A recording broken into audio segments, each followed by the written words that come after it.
on France 24. Welcome back, or welcome if you're just joining us. This is the France 24 debate. We're looking at an almighty row that's developed between the French industry minister and the group ArcelorMittal over giving up the last two of its blast furnaces at the Florange site near the Luxembourg border. There's talk of a temporary nationalization. The head of Mittal in Paris at the presidential palace, meeting the French president this Tuesday. With us to talk about it, Socialist Member of Parliament Valérie Rabault. From Berlin, publicity consultant Félix Marquardt, member of the Barrez-vous Manifesto. And also with us, economist and consultant Pascal Perry and France 24 business editor Marcus Carlson. Let's go to France 24's Natasha Butler, who is in Delhi. Natasha, this story not getting too much traction where you are. Why is that? Well, I think this France-Mittal standoff, it really isn't making big headlines here. And I think that's because basically Lakshmi Mittal left India nearly 20 years ago. You know, he lives in London where he owns several multi-million-pound properties. He's very settled there. And his company is Europe-based. So what happens with Mittal Steel perhaps doesn't have the sort of impact on Indians and everyday life in India as it does in Europe. And that's perhaps why it's not making those headlines. That said, I think as this goes on and after that meeting with President Hollande, we'll see this story getting a lot more exposure. And part one, Marcus Carlson saying Lakshmi Mittal, world's 21st richest man according to Forbes. Not exactly a choir boy at times. How is his success being viewed in India? Well, there's no doubt that Lakshmi Mittal is greatly admired in India, especially in the business community. And I think this whole story between the French government and Mittal is going to, over the next few days, provoke a lot of anger. And it's also going to raise a lot of bad memories, because back in 2006, when Mittal wanted to take over Arcelor management, the French government was certainly not keen at all. And that was seen in India as perhaps because Mittal was Indian. Had he been American, had he been European, would he have been treated differently? Now, that's how the Indian press saw it then. Again, more recently, we've seen a major Indian company, Tata, take over Jaguar Land Rover in Britain. Again, the British very cold about that, but Tata has taken over the car company and turned it around and potentially, you could say, saved it. And I think many Indians feel that when an Indian businessman or business person, I should say, wades in, an Indian company wades in, they're perhaps not respected in the same way as they should be, and their nationality perhaps plays a greater role than it should. Natasha Butler, that's food for thought, certainly. Thanks for that update from New Delhi. Valérie Rabault, in 2006, when there was the hostile takeover of Arcelor, was there a tinge of xenophobia? No. Oh, come on. No. I don't. You remember? Do you remember? I sorry, remember do you remember very well. The statements of Mr. Dolé. I remember. Do you remember Mr. the statements of Mr. Dolé? Dolé was previously the CEO of Arcelor. Sorry, it was yes. in 2006. And do you remember what he was saying? He was based in Luxembourg. The company was a Luxembourg company. Remember? Because the French law could not be applied at that time. This was the Luxembourg law that was applied at the time.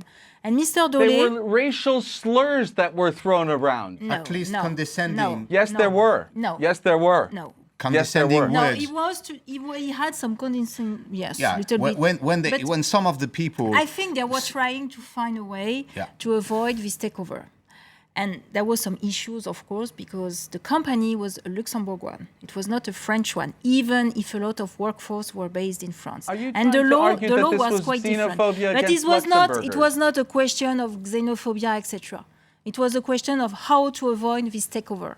Remember very well in 2006. But I can remember this sentence saying that we're not going to receive listens from this Indian. That's condescending word, you know.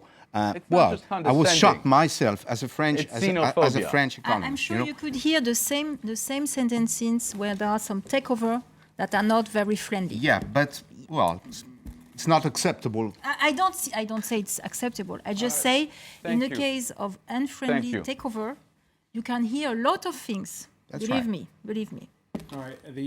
By the way, the mayor of London, who's been touted as a future leader of the Conservatives in Britain, just happened to be in India this Tuesday. Boris Johnson, who couldn't resist the chance to weigh in, calling the French government revolutionaries of the 1789 ilk. And a French minister has been so eccentric as to call for a massive investor to depart from France. I have no hesitation or embarrassment in saying to everyone here, venez à Londres, mes amis.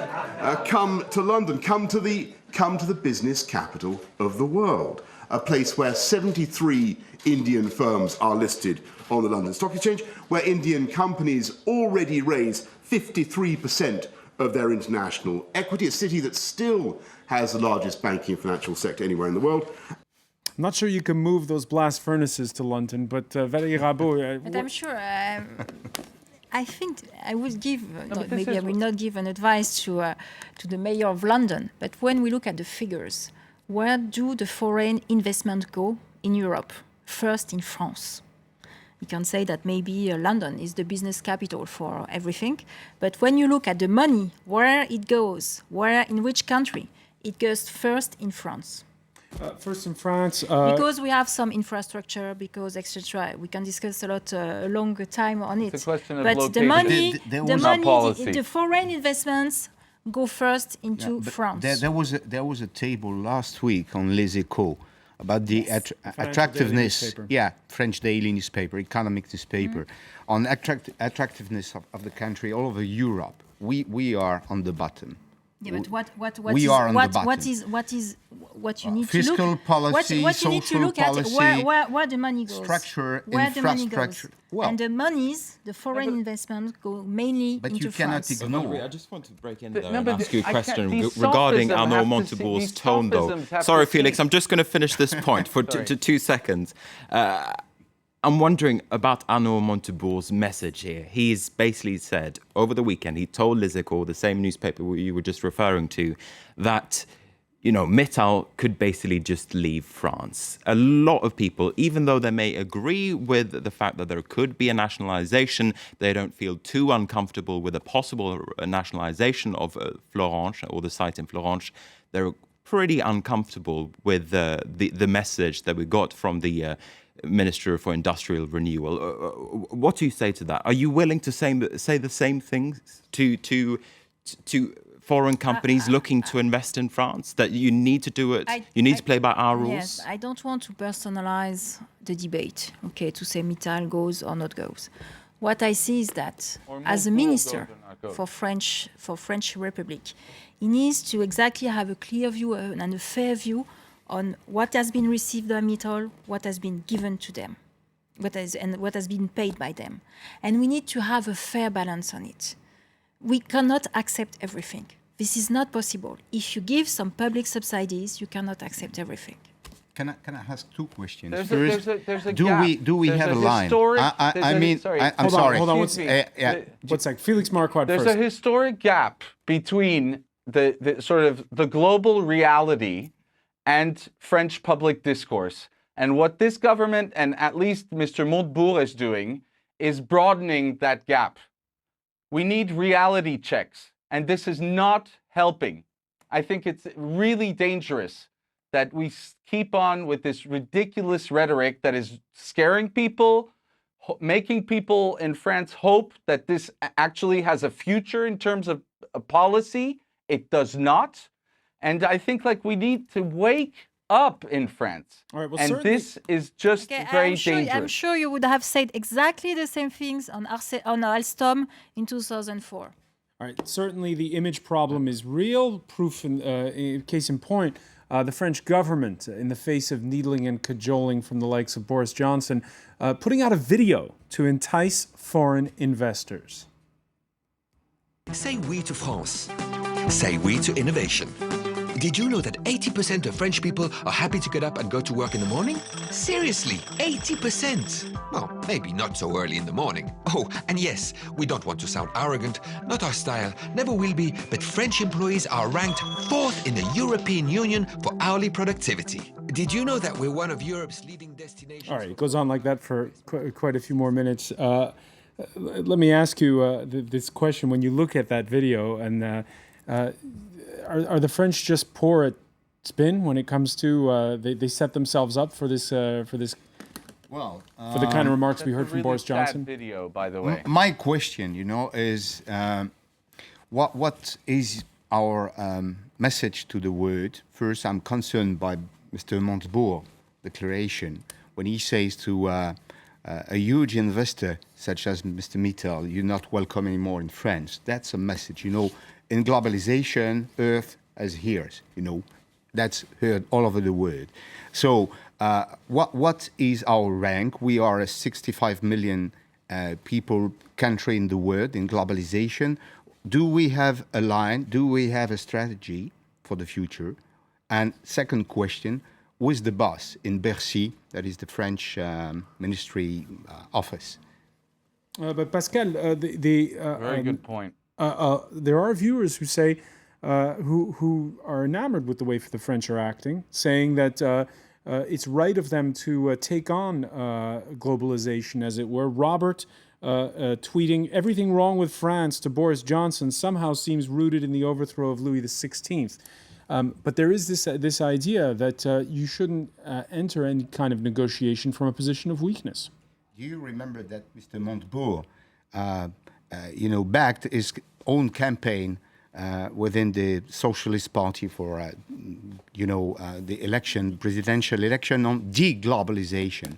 He was the, spokesman of deglobalization. I'm not surprised anymore to see Mr. Montebourg saying to Mr. Mittal today that he's not welcome anymore. Okay. So to answer your question, who is the boss? The boss is François Hollande. Yeah, the boss is François Hollande. The question was about the economy minister. No, sorry, this is another point. The boss for economic policy is François Hollande. That's right. For economic policy, but there's limits to economic policy. We're now in a new world where one of again, Lionel Jospin said it very clearly. There are some things that are not up to politicians anymore. And there's a great sort of, flattening act that's in the works. And we need to look at that and face it. And I think that your unease with with this message comes from the fact that politicians can't deal with this fact. They're so, they're suddenly, confronted with their powerlessness. And that's why you hate to hear this discourse. The fact is that you do not decide everything. It's over. Those days are over. Maybe we do not decide everything, but you would like us to decide about nothing, which is a little bit different. No, absolutely not. Absolutely not. This is what you say. This is exactly what you say. That would be good for French workers. You're making only defensive calls. You are not offering any true perspective to people in France. I don't agree with everything has a solution coming from the state. There is no real sort of new plan. I will answer first to come back to the first point that politicians maybe who are supposed that they can do anything or nothing in the current globalization. I don't agree with that. And we need to open our eyes. When I travel to Germany, where you are in Berlin, when I travel to different countries, even in London, even in the US, we see that politicians, even if you don't like it, politicians, when situations are going not very well, or is going not very well, are taking the power. And I like this sentence of everything is what we're saying. Of Obama in 2009 regarding General Motors. We are acting as reluctant shareholders. You can't just call Obama's General Motors and Alstom and always come back to those two examples. Those are exceptions. I always come back. This is 50 talking billion. About the rules. This were 50 billion at that stage. 50. I want to get back to the point that you made, Valérie Rabault, and it's an important one. You said, "Who's the decision maker? It's the president. It's François Hollande." Just so our viewers can. To be clear on that, so to be clear, the way the Fifth Republic is organized, the project that has been presented to French people were based on 60 proposals, and these 60 proposals are the one of François Hollande. All right, so it's the president who calls the president. This is the direction that is given. This is the direction that is given. The president who calls the shots, but he does have different voices within his cabinet. Right. The French industry minister recently posed in Breton stripy shirt with a Moulinex mixer. It was a very nice picture. The maker of blenders and kitchen appliances, struggling under the onslaught of foreign competition. But for all of which, by the way, it turned out that many parts of that blender were not produced in France. All right. And then, so on the one hand, you've got Arnaud Montebourg and says by French pronouncements. On the other hand, there's the finance minister who has committed to what he calls a Copernican revolution in the way the French do business. He said so last week. Competing voices in the same cabinet, points out Hugh Carnegie in the Financial Times this Tuesday. Hollande charms big business leaders. When they see him, he engages and listens, but then he doesn't do what they think. He has accepted, said one advisor to a large company. Marcus Carlson, does François Hollande really rule the roost within his cabinet, or is he just letting it all simmer? Who's in charge? Well, it seems as if the French government is split because, yes, on the one side you have the finance minister, Pierre Moscovici. He is largely liked by the investment community. I remember that from before the French election earlier this year, that investors were saying, if Pierre Moscovici takes the reins at the finance ministry, we won't be too worried about where France is heading. And then on the other hand, you have Arnaud Montebourg, who is making these, shall we call them controversial statements every now and then when it comes to this nationalization plans, for instance, and also saying that ArcelorMittal is no longer wanted. So it seems to the investment community that the French government is fairly split. Valérie Rabault, there was a recent report put out on how to improve competitiveness in France. When that's actually put to a bill, will that sort of be the acid test of which way François Hollande really leans? How much of that, the recommendations from that report he puts in the actual bill to make France's economy more competitive? I think this was so there will be this is a plan based on 35 proposals. Some of them are based on prices, not all of them. And there is he'll have to pick his corner then. Either he goes one way or the other. Yes. François Hollande is the driver of this policy. No, but I'm very. I have some echoes so why about doesn't discussions. he once and for all say Moscovici is the real boss of Montebourg and Montebourg should shut it? The real boss of Montebourg is François Hollande. All right, we'll leave it. Yeah, okay. Why doesn't he take sides once and for all? We'll leave it with that, unfortunately. Félix Marquardt, I want to thank you for joining us from Berlin. I want to thank Valérie Rabault. I also want to thank with us Pascal Perry and Marcus Carlson. Thank you for being with us here in the France 24 debate.